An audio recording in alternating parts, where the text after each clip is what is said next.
Ok, en este video aprenderemos a calcular la rotabilidad de un mecanismo de 4 barras y la vamos a calcular mediante dos métodos.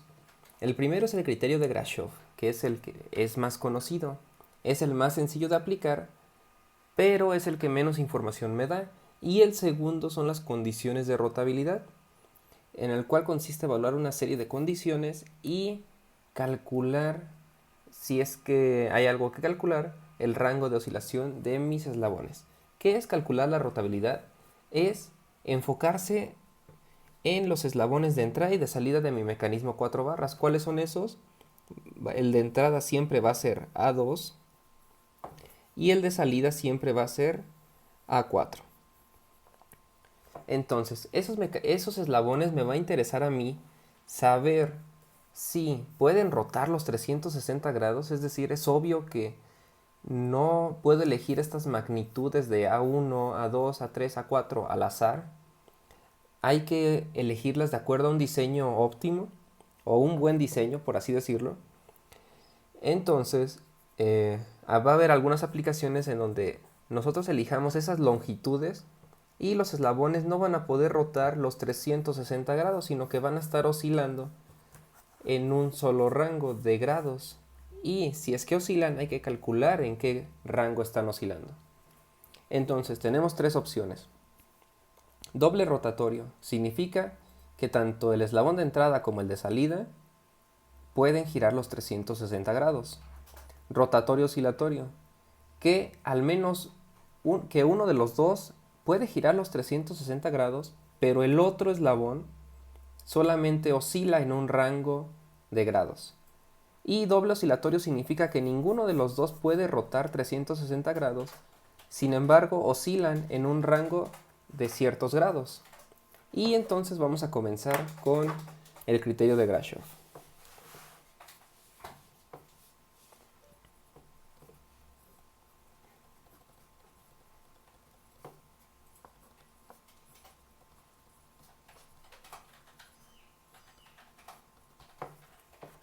Para el criterio de Grashov tenemos que evaluar algo muy sencillo, que es la siguiente desigualdad. L más S es menor o igual que P más Q. Entonces, aquí, ¿qué es lo que tenemos que hacer? Simplemente sustituir los valores. ¿Los valores cuáles son? Pues lo que valga A1, A2, A3, A4. Esos valores van a ser valores de entrada. Yo ya los voy a conocer porque yo diseñé el mecanismo, evidentemente. Ya sea que valgan 2, 3, 4, las que sean unidades de longitud, etc. Nosotros sustituimos en estos valores. Pero, ¿qué significa cada letra? Vamos a explicarlo, es más, ni siquiera lo vamos a anotar. L está escrito en inglés, que significa que es el eslabón más largo o el más grande. La magnitud mayor, no importa que sea A2, no importa que sea A4, la que sea. Si es la longitud mayor, lo sustituyo donde está L. S es la longitud menor, es el más corto. De ahí viene la letra S. Voy a sustituir el número menor de estos cuatro números y lo sustituyo en la S. Finalmente P y Q no importan, son los dos restantes. Lo sustituyo y hago la suma. Ok, una vez haciendo la desigualdad, si se cumple, vamos a ponerlo por aquí. Si se cumple, es decir, que esto sea verdadero, el mecanismo pasa a ser de la clase 1.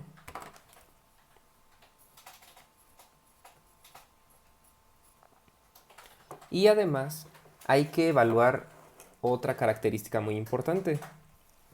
Si resultó que el eslabón más corto era A2, entonces el mecanismo es rotatorio oscilatorio.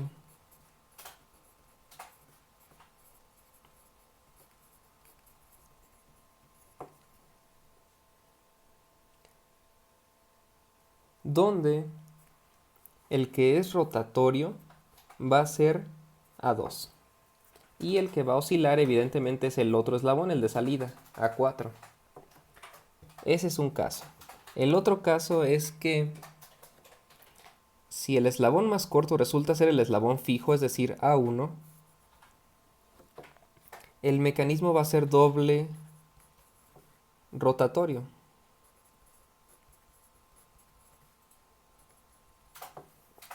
Y tanto A2 como A4 pueden girar 360 grados. Ahí no hay nada que calcular. En cualquier otra situación,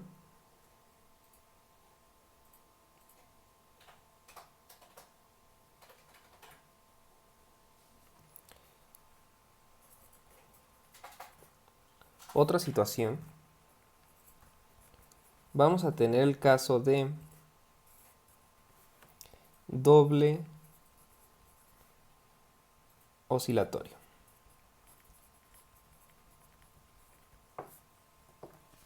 ¿Y qué es lo que pasa si esa condición no se cumple? Vamos a ver.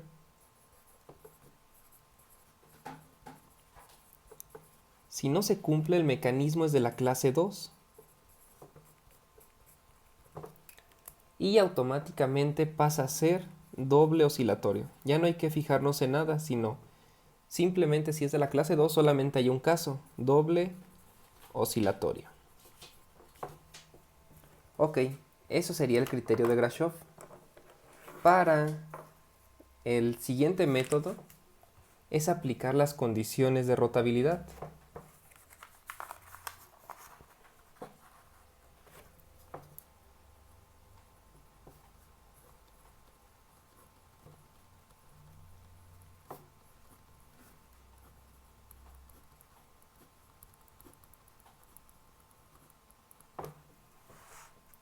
¿Y en qué consisten estas condiciones?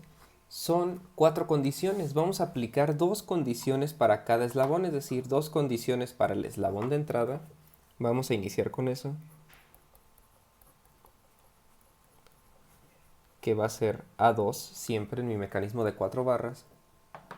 ¿Y cuáles son esas 2 condiciones? La primera condición es la condición que vamos a conocer como condición de interior.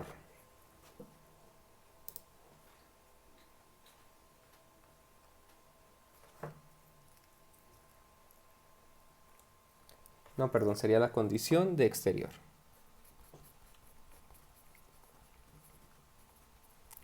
Y es la siguiente, vamos a sumar A1 más A2 y la desigualdad es menor o igual que A3 más A4.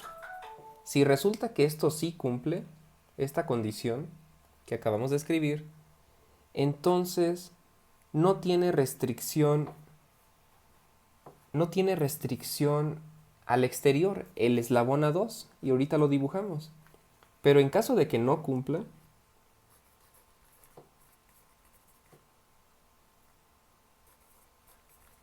si no se cumple esa condición, pasa lo siguiente. Está en una posición límite nuestro mecanismo y no va a poder extenderse el eslabón A2. Vamos a dibujar aquí un ejemplo. Tendríamos A1, A2 estaría más o menos por aquí. Y cuando es la condición de exterior que no cumple, hay que dibujar A3 y A4 en la misma línea, extendidos. Ya ustedes lo dibujan más o menos a escala dependiendo del ejemplo que estén resolviendo. Por aquí tendríamos A3, A4, A1 y A2. ¿Qué es lo que sucede? Es como la posición del lápiz.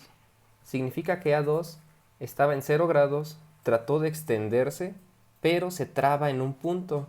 Es su posición límite. Llega ahí y otra vez vuelve a 0 grados, llega al límite y otra vez. Está oscilando. Entonces, si no cumple esa condición, ya sabemos que va a oscilar y va a oscilar entre este rango. Y la posición límite la calculamos mediante ley de cosenos. Este es el ángulo. Ponemos el subíndice 2 porque se refiere al eslabón 2 y el subíndice 1 porque es la primera condición la que no cumplió. Seguimos igual con el eslabón de entrada, pero ahora la segunda condición. ¿Cuál es esa segunda condición? Es la condición de entrada.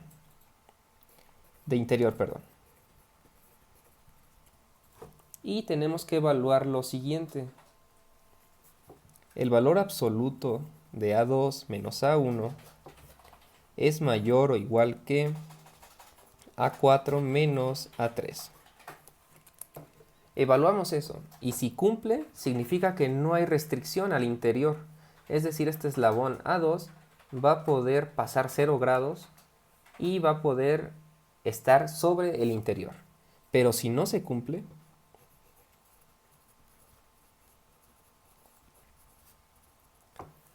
hay que hacer lo siguiente. Hay que dibujar otra vez el mecanismo 4 barras en esa posición de puntos muertos interior. ¿Y cómo lo vamos a hacer? Siempre dibujamos primero A1, dependiendo la escala de los valores de entrada. Y dibujamos A4 completo. Y dibujamos A3 pero superpuestos con A4, es decir, así. A3 va a estar por aquí. Y finalmente dibujamos A2. Entonces tendríamos aquí A4, A3, A2 y A1. Así quedaría en esa posición de puntos muertos de mi mecanismo de 4 barras. A diferencia del anterior, ahora mi eslabón A2, vean, supongamos que en el exterior llegó hasta aquí, trata de llegar al interior, pero si no cumplió esa condición que ven en pantalla, significa que se va a trabar en un punto. ¿En qué punto? Eso es lo que me va a interesar calcular. Sería este ángulo que ven en pantalla, θ 2, 2, porque es la segunda condición. Y aplicamos ley de cosenos, nada más aquí sería este lado de este triángulo, sería este que ven punteado, y sería A4 menos A3, evidentemente. Ahora vamos a hacer lo mismo, pero para el eslabón de salida.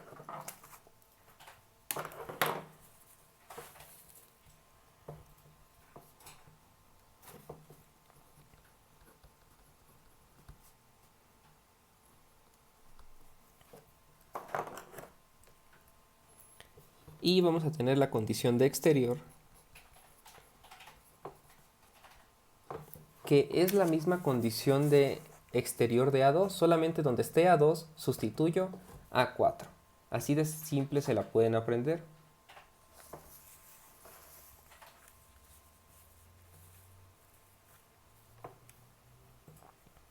Entonces sustituimos A1 más A4 menor o igual que A2 más A3.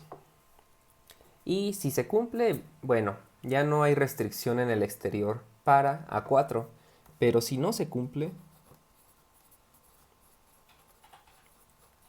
es decir, que esta desigualdad no sea verdadera, vamos a tener lo siguiente. Vamos a tener que dibujar el mecanismo. ¿Y de qué forma lo vamos a dibujar? Va a ser muy similar a lo que ya explicamos. Dibujamos primero A1.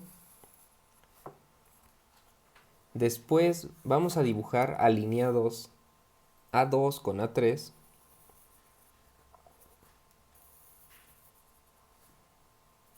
Y finalmente dibujamos A4. Obviamente ustedes lo hacen a escala dependiendo los valores que sea de cada problema. Y aquí tenemos A1, A2, A3 y A4. Lo que tenemos que hacer es encontrar este ángulo interior. Y este ángulo le vamos a poner el nombre de alfa. Este otro ángulo exterior es θ4 en la condición 1. Encontramos alfa mediante ley de cosenos. Vean, este lado del triángulo es A2 más A3. Así de sencillo. Finalmente, es la condición de interior. Evaluamos esa condición, no es más que sustituir y ver si sí se cumple la condición o no se cumple. Así de sencillo calculamos rotabilidad. Esta desigualdad es la siguiente. A4 menos A1, valor absoluto de eso, mayor o igual que A3 menos A2, su valor absoluto. Si se cumple, bien, significa que no hay condición de restricción al interior. Pero si no se cumple, es donde hay que calcular algo. Entonces, si no se cumple, volvemos a dibujar el mecanismo. Y de inicio siempre dibujamos A1, que es el eslabón fijo. Dibujamos A2 completo hasta donde llegue. Y dibujamos A3. Finalmente dibujamos A4. Y tendríamos algo así. A2, A3, A4 y A1. Y ahora sería esta longitud de este arista del triángulo la que me interesaría a mí para calcular ley de cosenos. Este ángulo le vamos a nombrar beta. Y este ángulo sigue siendo teta 4, pero ahora en la condición 2. Aplicamos ley de cosenos y listo, ya tendríamos resuelto nuestro problema. ¿Qué sucede con estas condiciones? Vamos a repasarlas. Entonces son 4. Tenemos aquí 1, 2, 3 y 4. Cuando apliquemos estas condiciones de rotabilidad, vamos a tener que visualizar lo siguiente. Si se cumplen todas,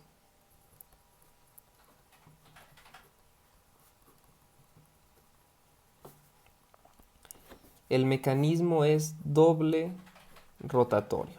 ¿Por qué? Porque no hay restricción. Y de ahí en más tenemos que ver lo siguiente. Donde no se cumpla, por ejemplo, no se cumplió esta, de exterior en el eslabón de entrada. Entonces el eslabón de entrada es oscilatorio, pasa a ser oscilatorio. Con el simple hecho de que una de las dos condiciones para ese eslabón, ya sea interior o exterior, no cumplan, ese eslabón es oscilatorio, oscila. Pero si no cumple, por ejemplo, la condición de interior para el eslabón de entrada y la de exterior para eslabón de salida, es doble oscilatorio, porque ninguno de los dos eslabones se le permite girar los 360 grados de acuerdo a cómo está construido. Ese sería el significado de la rotabilidad de un mecanismo de 4 barras. Cualquier duda, por favor, dejadla en los comentarios y por el momento sería todo.